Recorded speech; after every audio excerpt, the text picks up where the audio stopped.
Kia ora, I'm Erin J. Doyle. Welcome to my channel. If you hear banging, crashing, shouting, car noise, etc., I'm sorry. I live really close to a sports arena and there's just been a game, and I also live really close to some pubs, so I'm going to be having the noise of people leaving the game as well as people celebrating the game, assuming they won. I don't even know what game it was. So I suspect there's going to be a lot of outside noise until probably well after midnight. So I kind of have to film regardless, and we'll just hope that my microphone's not good enough and you can't pick it up. So my plan for this weekend was to spend all of Saturday getting kind of life stuff sorted, like, you know, going grocery shopping, cleaning the house, rah. And then my plan was that I'd have all of Saturday just for Preptober-y stuff. That loud click, if you heard it, was my shoulder. What was I saying? Oh yes, so I'm going to prepare stuff. That was my plan for Sunday. But then on Saturday night I stayed up until 2 AM watching anime. And then because I'm too old to pull that shit off without consequences, I slept most of Sunday. So it is now evening on Sunday and I have done very, very little. So what I'm going to do is just some of the kind of tidying up things I need to do. My writing space isn't very aesthetically pleasing, it's just sort of a dark corner.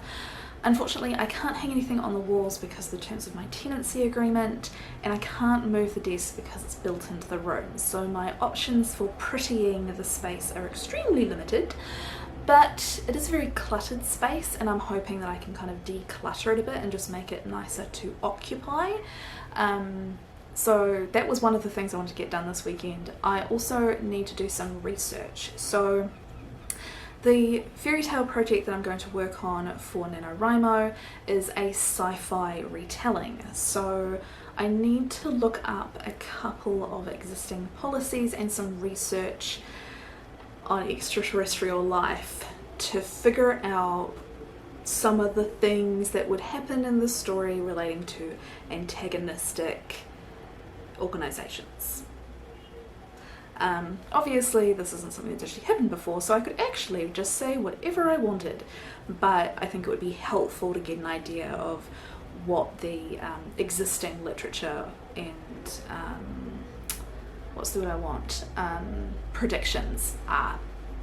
So I've already yesterday downloaded a whole bunch of stuff on that. I did actually film that, but it was mostly just me muttering to myself and oh my god, do I touch my face a lot while I'm researching, looking at stuff on the computer. So that's something I learned. So I've done that, but I need to actually read the stuff.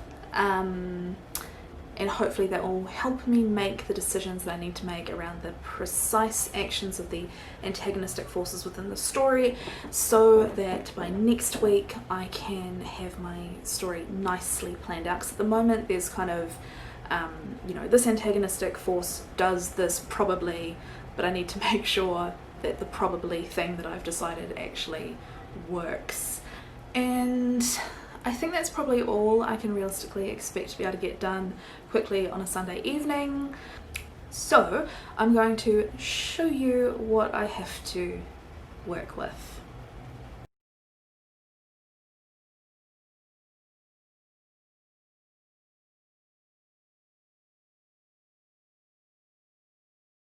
Okay, so this is my workspace. The desk is in the darkest, most miserable section of my house. Like, there is no window in this space. The closest window is on the far side of the room, and because the room's like long and skinny, the light doesn't really, I mean, it does get here, but it's obviously quite dimmed by the time it arrives.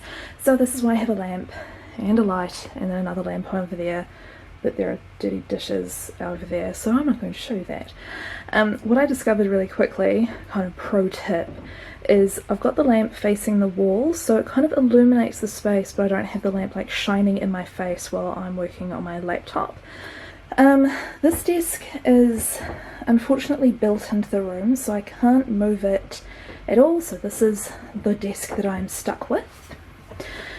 But it is pretty big. I think this would be more helpful if I was like an artist and I needed the space, because realistically I need my laptop quite close to the edge in order to type comfortably. So there's all this space at the back, which is kind of convenient for cables but ultimately is unused. So that's why I have just kind of, you know, vitamins and hole punch and stuff back there that I kind of need but don't often have to get to. The fan that's here is not in its normal place, but we'll get to that. We'll just ignore that selfie. I don't need to see bathroom selfies. And then over here I've got stuff. This stuff I would like to put somewhere more constructive or do something with, but the problem is it's quite useful stuff. So vitamins, I don't want to move because I find that if I put them somewhere else I don't take them. This is like the I remember to take them corner. Obviously paintbrushes, pens and pencils, all very useful things. And then we've got like the basket of garbage, like we're just desk mascot. There's like painkillers and thread and nail polish, a watch, a plug for, what was that, Europe? So, you know, good stuff, but I don't necessarily need it here. So that's kind of my not very exciting but inspirational desk layout. And then next to my desk I've put a little side table which has, again, more pens and pencils and things, moisturizer, hand sanitizer, and some writing stuff. So I've got like various correspondence, notebooks, books, not pads. These are reference thingies for one of my books, more notebooks, all to do with writing. So some of this is useful, but and then just there's storage underneath there. Fortunately, because again the table's really deep, so I can put stuff under there, and it's, yes, I can reach it with my feet, but it's not actually like underfoot per se. And then behind me, when I'm sitting at my extremely sophisticated seating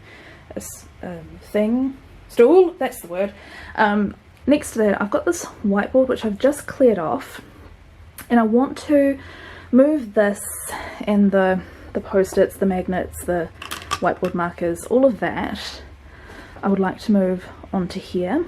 So I'm thinking I want the whiteboard up against this wall so I can see it while I'm working, and I want to put maybe divide this into like 8 columns and have like what I need to write each day on there. A declutter has begun. You can see I have emptied this space and I have tidied off this space very slightly. I still don't know what I'm going to do with this corner. Like I feel like I don't want to move these things further into the corner because obviously that will require a bit of reaching, because as I said, the table's quite deep. But I like that there's now a bit of room here for probably food. And then I did this. So at the moment I'm thinking I might leave this here, even though I was planning to put it over here, but I think it's actually quite secure here, and maybe given what I've decided to do with the whiteboard, I don't want to see it while I'm writing. So I'll show you what I've done. I've got a day per column, and then I've broken up each day into 3 to 4 chapters with rest days where I only have 3 chapters instead of 4 planned out. The M or E is the perspective character, so I think the M chapters should in theory be easier to write. So my first day I have 2 M chapters, and on my last day I end with an M chapter. So I'm kind of hoping that, and actually there's 2 M chapters, so even though I'm starting with 4 chapter day and finishing with a 4 chapter day, in theory they won't be super intense days. And then I've broken down the maths just to kind of I guess, have a less intimidating number. So I'm figuring, look, don't touch the whiteboard, you idiot. Hang on. IQ just took a tumble, I think. Okay, hang on. There we go. So I'm assuming 70,000 words in 7 days. That's 10k a day. I have 26 chapters, which works out to like 3.7 or 3.8 chapters a day, but I'm rounding it to either 3 or 4 chapters a day. And then if I assume 70,000 words in 26 chapters, it becomes slightly over 2,500 words. And if I'm assuming an 8-hour day, then I have to write approximately 1,346 words per hour, assuming 2 hours per chapter. If you do the math backwards, that does come up to 75,000 words, but that's because that calculation ignores these 2 rest days. So yeah, sorry, my floor is super squeaky. So I'm thinking I might just leave this here for now. I may move it. And I have, originally I was going to put down things that I had to keep track of in these, but I'm thinking I'm actually just going to do very basic word counts if the chapter's finished, that kind of thing. And then more detailed spreadsheeting will be done on an actual spreadsheet. So yes, progress is made, but more needs to be done. In the interest of saving time, before I actually went and did anything, I recorded the ending of this video because I don't want to have to set up my tripod twice. So we have option A. Wow, that was super productive and I'm feeling super great and stuff. Yay. Or option B.